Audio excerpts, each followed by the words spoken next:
Welcome to the What to Read Next podcast. This podcast is hosted by Laura Amin, a voracious reader of romance and young adult novels.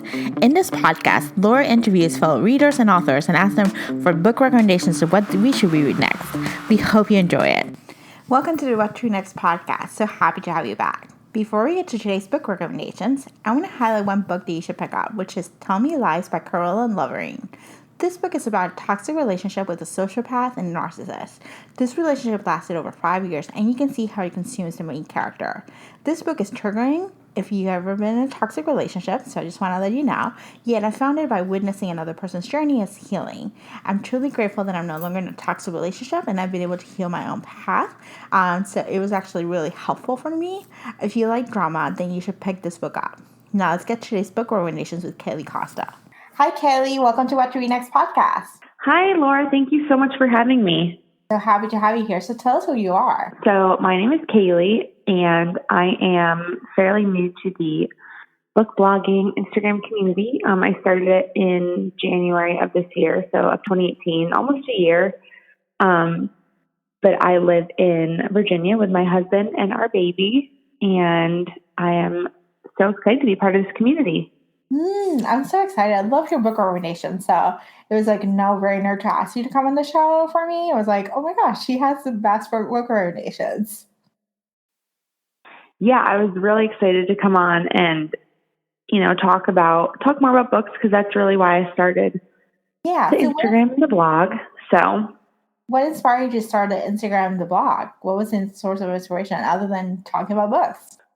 Well, there were other people on Instagram that I was following, like on my personal account, and I saw all the interactions there, and I would interact with them too. And I was like, I could do this. Like, I've read this book, or I had similar thoughts. I read a lot, so I was like, why not now? It was just sort of took a little leap, kind of went out of my comfort zone, but I was like, what's the worst that can happen? So, but so far so good. That's awesome. What's the biggest takeaway from being in the bookstore community? I think just how nice people are to each other, and how welcoming and open and friendly people are. Like, whether, someone's account just got hacked, and the whole weekend everyone was reposting for her and doing rainbow stacks of books, and saying, hey, follow her again. She had to reactivate her account, just kind of banded together around her. So whether it's something like that, or just welcoming a new person, or, for the most part, I've seen very, very positive interactions amongst, people that are essentially strangers. So it sort of gives you hope for all the stuff that's going on right now. There's a little bit of kindness in the bookstagram world. Yes, I find that it's a very kind, very generous community. It's very friendly, very open, to different ideas and different ways of doing things and sharing the information. So it's more than just definitely, which is kind of exciting. Yeah. What would you share someone who's starting out, who's thinking about joining your bookstagram, or is a voyeur who's looking at bookstagram, but they're just kind of shy about it? What would you recommend? What would you share to them? I think if it's something that you want to do, you should definitely go for it. Whether it's, where you definitely do have a theme and it's very consistent posting, or you are doing more what's striking you in that moment. I think as long as you're true to yourself, that's when it's not going to feel like something you really have to keep up with. It will be very natural to you. And I think read what you want. There's a lot of people posting their advanced copies, or, the hot books. And sometimes I do that as well if it's something that I'm really interested in reading, but I try not to be influenced too much. I know that's the point of being on there, is to share your recommendations, but at the same time, you're not going to enjoy books that you're reading because you think it will get you more likes or more comments. If it's something that you're going to be passionate about and you think you'll enjoy and you'll want to share, that will definitely come through in your post.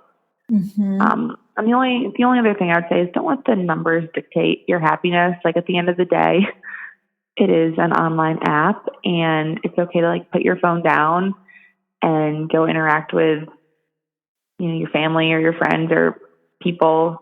I don't want to say the real world, but people that are face to face with you. So sometimes I have to step back and be like, yes, I want to, just scroll the feed all night, but, there's people here that need me too. So I'd say don't let the numbers sway you too much and, don't live and die by the numbers and just have fun with it. Yeah, I think for me, the numbers is like ego driven. I had to kind of like set aside for me. That's been a recent thing for the past few years. For the past few months, I was like numbers, numbers, numbers. And then I was like, really, is that going to make an impact? The reality is that that's not what I'm going on Bookstagram for. I'm looking for book recommendations, but also making friends. And so for me, has shifted for Instagram from being a place to just have 10,000 followers because I want to swipe up to being like a place where I can just get book recommendations and then I can find potential guests to come and talk to them on the show and make new friends. And that's been the gift of, being involved within the book communities, like an opportunity to connect with new people who are like-minded, who have same interests as me, who can actually give me more insight of different things or give me recommendations or share books that they read and I read too and be like, I love this book or I hate this book or I have an unpopular opinion. That's what's exciting about the community. Yeah, definitely. I think going along with that idea of interacting with people and being able to, dedicate time to whether it's like commenting back to somebody and being like, oh my gosh, I never thought about that. Or just, hey, if you like this one, definitely check out her other one or like the similar author. Mm-hmm. I think that's when it's sort of like quality over quantity. Mm-hmm. So, and I think the other thing I would say is don't let your TBR list get out of control. It can get really dangerous really fast, especially like as you grow and if you get arcs from somebody or even just, again, you're like my library stack right now. I have like 7 books. I don't know if I'm going to get to any of them, mm-hmm. But, and those are recommendations from like people in the Bookstagram community. So it can definitely get out of hand. So it's hard, prioritize. Yeah, we'll talk about your 2 hours later on, but yeah, it does for me. It's been crazy. I have quite a few arcs to read, but I've discovered the library too. So it's like I have library books, I have arcs to read, I have ebooks, and just it's out of control. But I have to kind of like tone it down and just set realistic expectations that I'm not gonna get to read a book a day. I used to read a book a day, but that's not the case anymore. And that's I saw your when I was looking, that you had read like 300 books in the year or before. And I was like, that's amazing. Very impressive. It is impressive, but it was like, it was a task. It was like pushing it, and if I didn't meet the deadline, I felt bad about it. So it was just one of those things where I'm grateful that I did it and it was awesome. But the reality is that if I'm looking for quality now as opposed to quantity, and I was reading for quality last year. That was the main thing. I was like, I want to read a book a day, and I almost got it. I almost did it. There were days I read 3 books a day, and it was crazy. But now I'm like, okay, I'm actually savoring the books, and I'm reading a more diverse area of genres than I was reading last year. Right, and sometimes I'm like, I need a break from reading and I just want to go watch reruns of The Office. Yeah. So, sometimes I'm like, okay, let me put the book down and be a little more social. So it can definitely, I totally know how it can get away from you, but I was like 300. That's awesome. Yeah. So talk to us about your book blog. What inspired you to get started? So my book blog is pretty new still. It's probably only about 2 months old, and that's still a space where I am exploring a little bit because before I was just posting all my reviews on Instagram and Goodreads, and I was like, well, let me start a blog and see how that takes off and see how that goes. A lot of times publishers want to see that you also have an established blog, but I think just the way that social media is changing and the instant gratification and how everything is so accessible at our fingertips, I really do feel like Instagram, for me at least, is the main platform where I see more success. Mm-hmm. So I'm still trying to figure out how that will work, if it'll just still be reviews, but that's essentially what Goodreads, which is also what I do there. So I'm not sure if it'll start to be more like a conversational blog or, my top 10 favorite thrillers of this year, or, 5 arcs that I am really looking forward to in January, like something like that, where it is a little bit more interactive instead of just straight reviews. Mm-hmm. That's easier said than done in terms of a time standpoint. So that might be like a someday project, getting it a little bit more, getting it to have more of a variety of articles. Mm-hmm. So we'll see. But the Instagram is like kind of my baby, like what started it all. Mm-hmm. So that's really where I think my time and energy goes into at the moment. That's awesome. Yeah, I think book blogging is it's an own beast itself. It's like, do I review? Do I do this? Do I do this? Do I do that? And so it takes some time to find your groove with it. So I would suggest just keep trying, doing posts and whatnot, and see what it feels right. See what inspires you to write. And and if you feel like the book blog is like not where you want to spend your time, then that's okay too. You have permission. Yeah. Well, thank you. That makes me feel better. Yeah. We'll see. Awesome. So let's start with your reading life. When do you read? It depends. Usually I'll read at night, like after the baby goes to bed. If we're just hanging out, sometimes, my husband and I will watch like a movie or, like I said, a show or a rerun of The Office together. But I do try to read a lot at night and before bed. That usually relaxes me unless it's something kind of like thriller, scary. Sometimes I can sneak in a little bit of reading like during nap time if like the cleaning and everything is done. So it just depends, but mostly at night. That's awesome. Yeah. What do you love most about reading?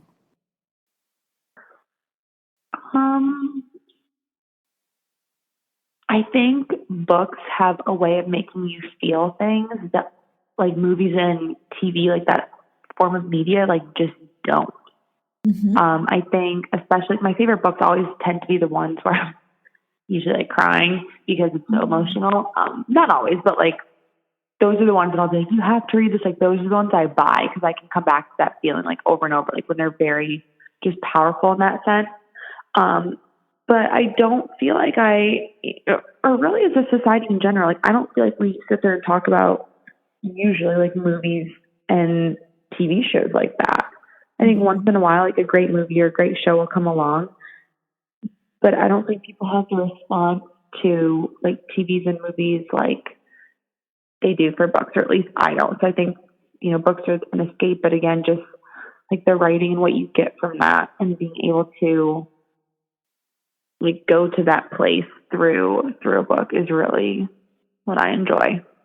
Yeah. And so what would you like your reading life to be different if you have a wish list? I wish I could read more often. So how do you choose your next read? Do you keep a TBR or are you a mood reader? So I actually just switched over to doing something a little different because of like my ARC situation and even just my actual like list just getting out of hand, whether it's like books from the library or books people have sent me. I said, what was it? So in September, I thought, let me try to make an actual list and see if I can stick to it because I needed to like knock some off my list. Usually I'm a mood reader and I hated sticking to a list. But it went pretty well for September and it's actually going well for October. It's keeping me to a more, I don't want to say a tight schedule, but instead of being like, what should I read next? And spending like 3 or 4 days trying to figure out what to read and like maybe starting a couple, but not picking them up after a couple chapters just because I wasn't in the mood. I'm able to really be like, okay, I just finished this one. Here's what's left on my list. Like, these are your choices. It narrowed down a very, very, very big list for me. So I am not as indecisive. I love it. We'll see we'll see if it keeps up. But just with the track I'm on, and again, like my goals and the reviews I need to leave, like especially on like NetGalley, like where all those arcs, where I get a lot of my arcs, I just need to like knock a huge chunk out of these. So that's what the firm TBR holds me accountable to. Yeah, I have 2 write reviews this week. I have like 10 of them, and I was like, I've been procrastinating. I was like, oh my gosh, but it shall get done. A lot of those are NetGalley arcs that I just need to review. So Yeah. it's a fun time. It's the pearls of being a reviewer. It's like too easy to just be like, ooh, I'm like, oh, this one sounds kind of good. And then you like request, and then you actually like get it. And you're like, okay, wait, now I have to like read it. And then you get like 5 back in one day. I'm like, oh man, I thought I was going to get like 1 or 2. And like, ding, ding, ding. I know. I was like, oh my gosh. I get now, like, I'm not auto approved, but I get from certain publishers, I already get them like quite quick frequently. So I know I'm like, I get them and I get approved. And I'm like, oh my gosh. And it's like too many of them. So yeah, it's one of those it's things, like you read 1 and you review 1, and then you get approved for like 3 more. So it just, you sort of keep digging the hole. Yeah. So, and then you want to make sure you have 80% in your approval rate, in your feedback ratio. So it's like, it's getting there. So Yeah, I mean, I'm definitely not there, but all the people that are, I think, are amazing. Yeah, I'm working on it. I think I'm 80. I'm like just hit 80. I need to just submit a few reviews and I should be fine. But for some reason, I'm actually good about just submitting them. But I have like a ton. I have, and otherwise, I have more reviews to write. Oh yeah. So it is what it is. So, so do you keep track of the books you read, and if so, how? I do, and I do it through Goodreads. I just used to until probably like January of this year, because a girlfriend told me, she's like, do you use Goodreads? And I was like, I'll look at the reviews on there sometimes, but I don't keep track. But now I'm like so happy that I do, and I'm like pretty organized in type A, and I'm like, why was I not doing this before? I just think it's like nice to have that collective list. You can write your thoughts. Even just like the star rating really helps me. Because especially, I'm sure, like, when you read so many books, like, did I read that one? Like, and now you know if you did or not. So yeah, my forgetful memory. Yeah, I keep track on Goodreads. That's when I star rate pretty much every book that I read. So it's the only way that I know what books I read. I'm always curious to hear other people's tracking system, but for me, Goodreads, it works. It connects to my Kindle, so I know where it is. So it's like it automatically does, and I can add the arcs there too, which is good. Right. So now let's talk about your book life. So what is your favorite genre? I think probably like thriller, suspense, and then I call them like rom-coms, like just not like the heavy romance, but the ones that are like Big Kiss Quotient or Josh and Hazel's Guide to Not Dating.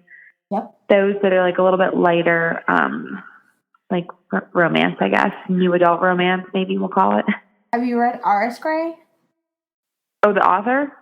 Yeah. No, I've heard great things about her though. She's great for rom-coms. That's a lot of all her books are Kindle Unlimited if you have that. If not, they're like $2.99. They're fairly cheap. And her books they're great for rom-coms. There are some really good ones there.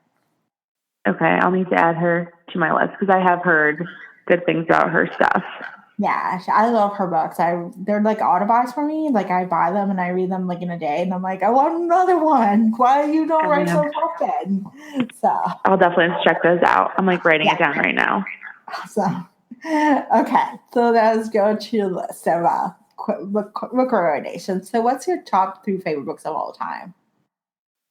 So this is a hard one. When I sort of had to think about this, I would say, like the nerd in me, my nostalgic childhood would say Harry Potter is just something that I'm trying to think how old I was when the first one came out. I was probably maybe in like middle school or like early elementary school, probably elementary school. So that like really shaped like my childhood, like middle school to like graduating college or however long that series lasted. I mean, quite a while. So I just remember like going to Barnes and Noble at midnight, and they would like release the book, and everyone was dressed up. Like it was such a thing, and I like loved reading. So that was, I think, a series that really got me excited about reading, and just had just an impact. And it's like comfort food. Like Harry Potter is like eating comfort food. So, and then the Nicholas Sparks book, A Walk to Remember. We were talking about this the other day. That was like one of the first books. Again, I was probably in maybe like high school or like late middle school. That was one of the first books that made me like cry, like really cry. And I remember going to my mom and I was like, but she's like, she died. Oh, my mom was like, it's a book. I'm like, no, like you don't get it. Like you did not read this book. Like Nicholas Sparks. Like, so, I mean, I think that's just from a like nostalgic standpoint of introducing me again into that genre and like all of his books, which I really like. I think anything now by Taylor Jenkins Reid, I'm obsessed with her. My favorite one of hers might be One True Love. Just so good. So good. That is so good. I don't know if have you read that one? Yes, I did. That was my first favorite. It's so good. And then I think Colleen Hoover is another one of my absolute favorites. So I think It Ends With Us is my other favorite of hers. That's actually my only favorite for Colleen Hoover. I don't like her writing, and I only like her that book. That's the only book that I like out of her. I love It Ends With Us. So I think those are some of my like top. Like I said, I love the thrillers, but I'm never going to go back and like personally, I'm never going to go back and like reread a thriller. Probably. Yeah. Like it was great, kept me glued to my seat, but like I know what happens. I didn't necessarily like feel anything besides like like excitement or like what's going to happen. But like these, I kind of have a genre of like the favorites just because it makes you like feel something. So, and then there's Harry Potter, just sort of like the outlier, but that's kind of a legacy, I think. Yeah. So who are your go-to authors? You mentioned a couple, but do you have any other authors in your list? I think obviously Taylor Jenkins Reid and Colleen Hoover, but then like Karen Slaughter, love her. Mary, I don't know if it's Mary Kubica. Yep. I don't know if I'm saying that right. She's great. Emily Giffen is always usually like very solid for me. Yep. And Christina Lauren, I just discovered them this year with Josh and Hazel, but I've read 3 of theirs now, and I really love them. Yeah, did you read The Half Nightstand? I did. Did you read it yet? I did. I read all her books. I read all of their books, actually. So, yeah. What'd you think? It wasn't her strongest one. It was good, but it wasn't like my favorite, like in her whole list. That was my take on. What about you? It was good. Josh and Hazel was my first one by them, and I really liked it. And I read Dating You, Hating You, which was really cute. That's cute. I like My Favorite Half Night Stand more than that. Millie kind of like annoyed me. I was like, okay, like you're an adult. At some point we need to like put on our big girl pants and like deal with this. So like she was a little annoying, but I was like, everybody has flaws. It's okay. And again, like with some of those rom-coms, you're like, some of this has to happen for everything to work out in the end. So it was cute. It was cute, yeah. I just read Love in Other Words, which is their women's fiction book, and it was really good. That one I found it really good to read. I read that one too. I did read that. That one was very cute. I love a good like childhood friends into lovers, like the trope of that. I'm a sucker for those. Yeah, that was good. And if you want to read get involved in a series, and the Beautiful Bastard series is actually really good. There's like 10 books of those. So that was one of those. Oh gosh, okay, that's a commitment. Yeah, that's a commitment. But they are fun. They're kind of like fun couples. They all meet each other and they show up in different books. So it's kind of like cute. You get invested in the whole series. So that's a fun series to read. That's their first series that they came out with. Should I read Roomies? I like Roomies. It was cute. If you like Josh and Hazel, I would say Roomies will be good. Okay. I was like the whole green card thing, like I don't know. Yeah, it's a non-issue, the whole green card thing. It's kind of like it's a trope, but it's not, I think the relationship like not super forced. No, it's not. Okay. No. Yeah. Gotcha. Okay, just adding to my list here. That's awesome. Favorite books that you read in 2018 so far? Where the Crawdads Sing. Yes, that's so good. So good. Rust and Stardust. Okay, what is that book about? Oh my gosh. Okay, so it's basically like spun off Lolita, and it is the point of view. So it's Sally Horner. So basically, it's her point of view of like getting abducted and spending the 3 years with this man, this Frank LaSalle. So it's T. Greenwood. I don't want to lie and say it was her debut. I don't quote me on that. I'm not sure, but it was amazing. Okay. It like breaks your heart, and I was like very nervous to. Basically, she says, I mean, he abducts her, so you can imagine what he does with her for 3 years. He's a pedophile out of prison, and he like tricks her into coming with him.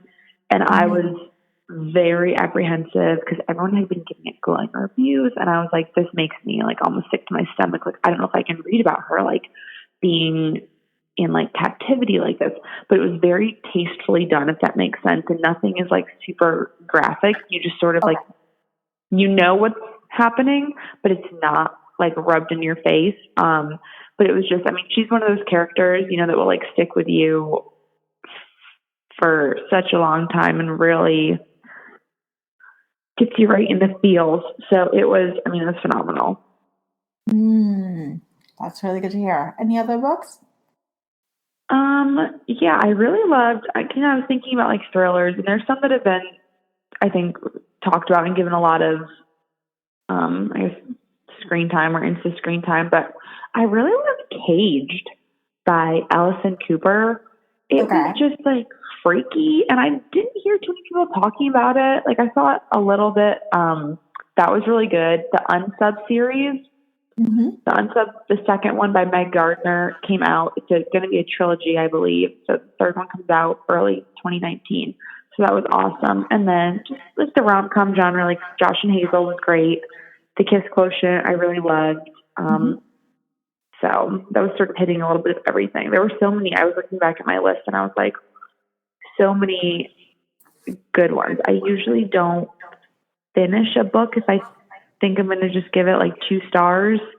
So my Goodreads rating, like average, is pretty high because I've gotten better at like do not finishing or did not finish. I'm like, you know what? I have so many to read. I don't have time for this. If I'm not feeling it, I'm like, no love lost. I got to move on. I don't know about you, but. Yeah, I do not finish. I would say about 2 books a month. So, and I read about 15 to 20 books. So, you know, they're like, they may not fill the need or stuff like that. I may finish a book. I think the last book that I hated was Incendiaries. And the only reason why I finished was because it was 200 pages. And I was like, it's a book that I can finish. And I completely hated it. So it was one of those things where I was like, it should have been a do not finish. But I just finished because it was a shorter book. That makes sense. Yeah, so it's one of those things. So what's your most anticipated new release for 2018 or 2019? So for 2019, I've read both of them already, but I want to get them on everybody's radar. I absolutely loved Daisy Jones and the Six. Yes. My girl, Taylor Jenkins Reid. Did you read it? I did. It was so good. I already pre-ordered it. I can't wait to see what Reese Witherspoon does with like the adaptation. No. And then, yeah, it's going to be insane. I'm like, oh my gosh, I can't wait to see it. It's going to be great. And then I really, really loved The Night Olivia Fell. What's that book about?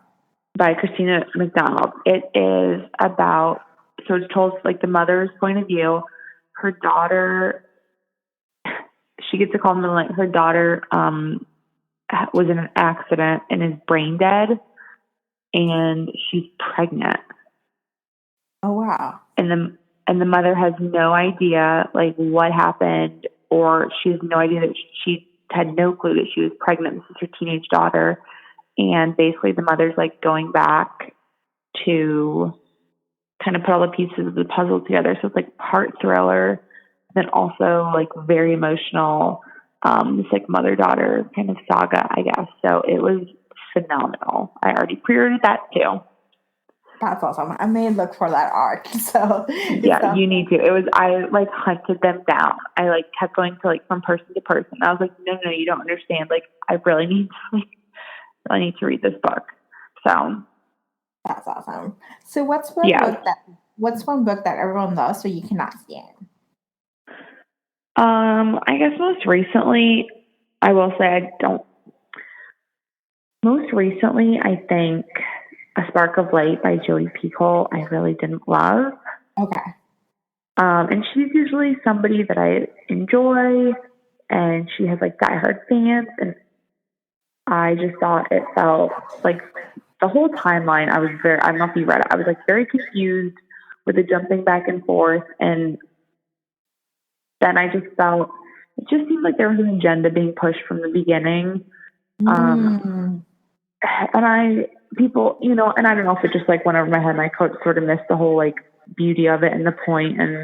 But I was just like, this feels very political, and maybe I just wasn't in the mood for it, but it was one I like kind of skimmed to the end to see like what happened. So I was like, well, I'm sort of far enough in that. I mean, we were like 30 or 40%, but I was just like, I can't. I mean, I skimmed to the end, but it was just not. That one wasn't for me. Yeah, I have it in my queue for the library, but I'm not like, it wasn't like anything that makes me like even ask for an art for it. I was like, not that interested. It's just one of those things where it's hyped up. She has that heart fans, and I think that's why it's hyped up. But for me, it hasn't sparked me to say, I need to pick this book up and I need to read it right now. Right. So yeah, I would agree with that. I don't know if like the active shooter thing, I was like, I feel like we see so much of this in like the real world, and it's so horrifying. Like, I don't really want to read about it. So maybe that was my fault for picking it up in the first place. But she's sort of one that like I'll usually like not auto buy, but like I definitely auto read. Yeah, it's good to know. So. Thank you. So, what's your favorite book to film adaptation or theater or TV, or what book do you wish to be adapted? So obviously, I have to go with Harry Potter because it will never live up to the books, but it was still good. And then you know what else? I really don't. I don't. This is cheating because I saw the movies first, but like the Alex Cross movies with Morgan Freeman, Along Came a Spider, and Kiss the Girls, like so good. I think I saw those when I was probably like 10 with my grandma. I don't know if it was super appropriate for her to like show us these movies, but we would have like movie nights with her. And I just remember like, I think that's where I really got into like the thrillers, and I was like, oh my gosh, like who did it? Like who took the girl? And I just remember like being so into it. And I mean, I didn't read the whole Alex Cross series, but I thought they were great movies. I love it. I may check those out, actually. That's a really good recommendation. What's your go-to book recommendation? I think it depends on somebody's genre. Like, I think I read pretty specific genres, like thriller, suspense, or kind of like the romantic comedy, where I obviously wouldn't recommend like those to like my father-in-law necessarily. So usually I try to say like, well, what have you read recently? Like, what do you usually like? And then I try to tailor it from there. I don't really have one specific one that I dole out to everybody. Okay.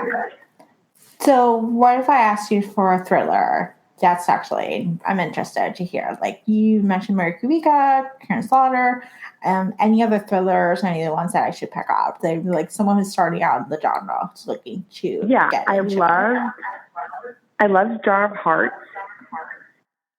by Jennifer Hilliard. That was really good.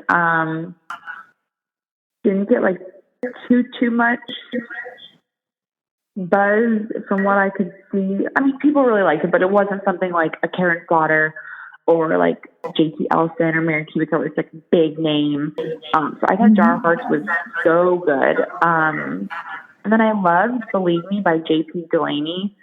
That one started like a little slow for me, and I was sort of like, all right, where is this going? And then it went like, totally different direction that I did not see coming. And I thought, like, I ended it and I was just sitting there like stunned. So I love that. And then I don't know if you read, J.T. Ellison is great. Her new one, Tear Me Apart. I think I just read another J.T. Ellison. I don't remember. I have to look through my Goodreads.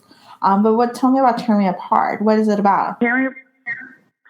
It was good because, again, it's thriller, but there's like more of an emotional component.